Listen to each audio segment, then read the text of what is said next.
नमस्कार दोस्तों, स्वागत है आप सभी डीप इंस्पायर्ड की एक और नई वीडियो के अंदर। दोस्तों, आज हम आपको एक ऐसे चोर की कहानी सुनाने वाले हैं जिसे सुनने के बाद आपकी आंखें खुलने वाली हैं। आपका किसी भी काम को करने का नजरिया ही बदल जाएगा। तो चलिए शुरू करते हैं। एक बहुत बड्ढा चोर था। उसने अपनी पूरी जिंदगी चोरियां ही की थी, लेकिन वो कभी भी पकड़ा नहीं गया। सारी दुनिया जानती थी कि वह चोर है।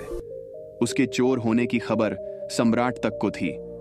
सम्राट ने तो उसे एक बार दरबार में बुलाकर सम्मानित भी किया था कि तू अद्भुत आदमी है, दुनिया जानती है, हम भी जानते हैं कि तू चोर है।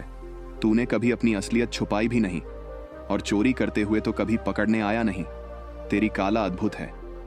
बरसों बीत जाने के बाद जब वह चोर बूढ़ा हो गया तो उसके बेटे ने कहा, अब मुझे भी अपनी कला सिखा दो, मौत का क्या भरोसा, वह कभी भी आ सकती है। तो बूढ़े बाप ने कहा, ठीक है, अगर तू ये कला सीखना चाहता है तो मैं तुझे सिखा दूंगा, बस तू कल रात मेरे साथ चल। वह बूढ़ा चोर अपने साथ अगले दिन लड़के को लेकर गया। उसने एक घर में सेंध लगाई, लड्डच का खद्दा खद्दा सब देख रहा था। बूढ़ा चोर ऐसे सेंध लगा रहा था इतनी तन्मयता से कि जैसे कोई चित्रकार चित्र बना रहा हो, कोई मूर्तिकार मूर्ति बना रहा हो, कोई भक्त मंदिर में पूजा कर रहा हो। ऐसी एकाग्रता, ऐसी तन्मयता, ऐसा लीन के जैसे इससे कम में काम ही नहीं चलेगा। वह मास्टर चोर था। वह कोई साधारण चोर नहीं था, बल्कि सैकड़ों चोरों का गुरु था। लड़का खद्दा खद्दा कांप रहा था। ठंड का मौसम नहीं था, लेकिन डर के मारे उसे कपकपी छूट रही थी। वह चारों तरफ चौंक चौंक कर देख रहा था, लेकिन बाप अपने काम में मग्न था। उसने एक बार भी आंख उठाकर इधर उधर नहीं देखा। जब चोरी की सेंध तैयार हो गई तो बाप बेटे को लेकर अंदर गया। बेटे के तो हाथ पैर कांप रहे थे, सांस फूल रही थी। ऐसी घबराहट उसे आज से पहले कभी नहीं हुई थी, लेकिन बाप तो ऐसे चल रहा था जैसे यह उसका अपना घर हो। वह बेटे को लेकर अंदर गया। उसने कई दरवाजों के ताले तोड़े। फिर उसने कपड़े की एक बहुत बड़ी अलमारी का ताला तोड़ा और बेटे से कहा, तू इसके अंदर जा। बेटा अलमारी के अंदर गया। अंदर हीरे जवाहरात जड्डित बेसकीमती वस्त्र थे। जैसे ही बेटा अलमारी के अंदर गया, बाप ने अलमारी का ताला लगाकर चाबी अपनी जेब में रख ली। लड़का अंदर फंस गया। पर बाप कमरे से बाहर गया और दरवाजे के पास जाकर जोर से चिल्लाया, चोर चोर, और सेन से निकालकर अपने घर चला गया। घर के सभी लोग जाग गए। पड्डी ढोसी भी जाग गए। अलमारी में बंद लड़के ने तो अपना सिर पीट लिया कि यह क्या सिखाना हुआ। मारे गए। बाप ने तो निकालने का कोई उपाय ही नहीं, छोटा ताला लगा दिया और चाबी भी साथ ले गया। पूरे घर में लोग घूम रहे थे। सेंध लग गई थी और लोग पैरों के निशान देख रहे थे। नौकरानी ढूंढते हुए उस जगह पर आई जहां अलमारी में चोर बंद था। लड़के को कुछ भी नहीं सूझ रहा था कि क्या करें। बुद्धि बिल्कुल बेकाम हो गई। लेकिन जहां बुद्धि बेकाम हो जाती है, वहां भीतर की आंतरिक चेतना जागती है। अचानक जैसे किसी ऊर्जा ने उसको पकड़ डीडीएच लिया और उसने इस तरह आवाज निकाली जैसे कोई चूहा कपदिद्धे को कुतर रहा हो। ऐसा उसने अपनी जिंदगी में पहले कभी नहीं किया था। उसे खुद भी अपने पर हैरानी हुई।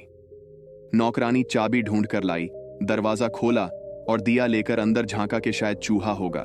लेकिन जैसे ही नौकरानी ने दिया लेकर अंदर झांका, उसने फूंक मार कर दिया, बुझाया और नौकरानी को धक्का देकर वहां से भागा। जब वह सेन से निकाला तो उसे देखकर 10-15 आदमी उसके पीछे भागे बद्धा। शोर शराबा मच गया। आसपास के सभी लोग इकट्ठे हो गए। वह जान बचाकर भागा। ऐसा वह आज से पहले कभी भागा नहीं था। उसे विश्वास ही नहीं हो रहा था कि भागने वाला मैं ही हूं, जैसे कोई और ही भाग रहा हो। भागते हुए वह एक कुएं के पास पहुंचा और वहीं पड्डी डीढ़े एक बड्ढे से पत्थर को उठाकर कुएं में पटका। उसे यह भी नहीं पता था कि यह मैं क्या कर रहा हूं, जैसे कोई और ही करवा रहा है। जैसे ही पत्थर कुएं में गिरा, उसकी आवाज सुनकर सारी भीड़ कुएं के चारों ओर इकट्ठी हो गई। सबको लगा कि चोर का पैर फिसला और वह कुएं में गिर गया है। लेकिन तब चोर झादी के पीछे सांस रोककर खद्दा था। मौका मिलते ही वह दबे पांव वहां से निकालकर घर चला गया। उसने मन ही मन खुद से कहा, आज इस बाप को ठीक करना ही पड़ेगा। यह कैसे सिखाना हुआ। वह दरवाजे को धक्का देता हुआ अंदर गया। वहां बिस्तर पर बाप कंबल ओढ़े आराम से सो रहा था। उसने झटके से कंबल खींचा और कहा, यह क्या है? आप क्या मुझे मार डालना चाहते हैं? बाप ने कहा, तू आ गया, अब बाकी की कहानी सुबह सुन लेंगे, पर तू सीख गया, अब सिखाने की कोई जरूरत न रही।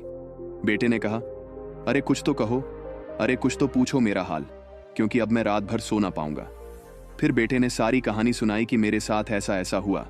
तो बाप ने हंसकर कहा कि बस तुझे कला आ गई, यह कला सिखाई नहीं जा सकती। लेकिन आखिर तो मेरा ही बेटा है, मेरा ही खून तेरी रगों में दौड़ता है। बस अब काम हो गया, तुझे चोरी की कला का राज मिल गया। क्योंकि चोर अगर बुद्धि से चलेगा तो फंसेगा, वहां तो बुद्धि छोड़ दाट देनी पड़ जाती है। क्योंकि हर गड्ढी नई है, हर बार नए लोगों को यहां चोरी करनी है। हर मकान नए ढंग का है, पुराना अनुभव कुछ काम नहीं आता। वहां तो बुद्धि से चले की परेशानी में पड्डा जाओगे। वहां तो हर पल जागरूक रहना पड्डाता है, सजग रहना पड्डाता है। वहां तो अंत केतना से चलना पड्डाता है। दोस्तों, ओशो अपने एक प्रवचन में इस कहानी का उल्लेख करते हैं। वो कहते हैं कि ध्यान की कला भी चोरी जैसी ही है, वहां बस होश चाहिए। जब बुद्धि अलग हो जाती है तो सजगता आ जाती है, और जहां सजगता आ जाती है वहां तुम जाग जाते हो, और जहां तुम जाग जाते हो वहां विचार अपने आप खत्म हो जाते हैं।